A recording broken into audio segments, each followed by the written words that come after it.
I had a client drop off this Fender Stratocaster for some work, and now I'm going to address these unseated frets. While I was checking for level, I got a good amount of rock all up and down the neck. Before I jumped into a level and crown, I checked the frets with my feeler gauges and saw that there was at least 0.08 of an inch of lift on each fret. I don't want to level the frets in this condition, so the first thing that I need to do is to glue them all down. I start by placing a little paste wax on the fret edges. This will allow for easier cleanup, and then I wick the glue into the slot using the edge of a razor blade to place it exactly where I want it. Once the glue has been placed, you can see it seeping into the slot. This glue will fill in the slack and give the fret hangs something to hold on to. Once I get the glue down, I wipe away the excess and use my Stumac fret jaws to clamp the fret. I then apply a bit of accelerator to speed up the curing process.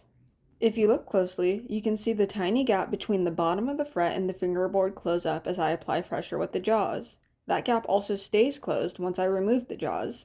This is what you want your frets to look like. There are a few reasons that you'd want to do this before actually leveling the frets. The most straightforward being that gluing them down may actually be all that you need to kill that buzz. Another reason is that when you have a gap, that fret will also have some bounce to it. This means that as you run your leveling beam over it, it will push down under the pressure of the beam and just spring back up once that pressure is released. Even if you get the fret level with the gap, once you start playing, it will still pose problems. It will either spring back up and be a high fret, or if you are fretting that note, then the fret may be pushed down, making it lower than the next fret. Either way, you will still have buzz. This leads into the next issue, which is killed tone and sustain. The guitar depends on vibrations for sounds to be amplified.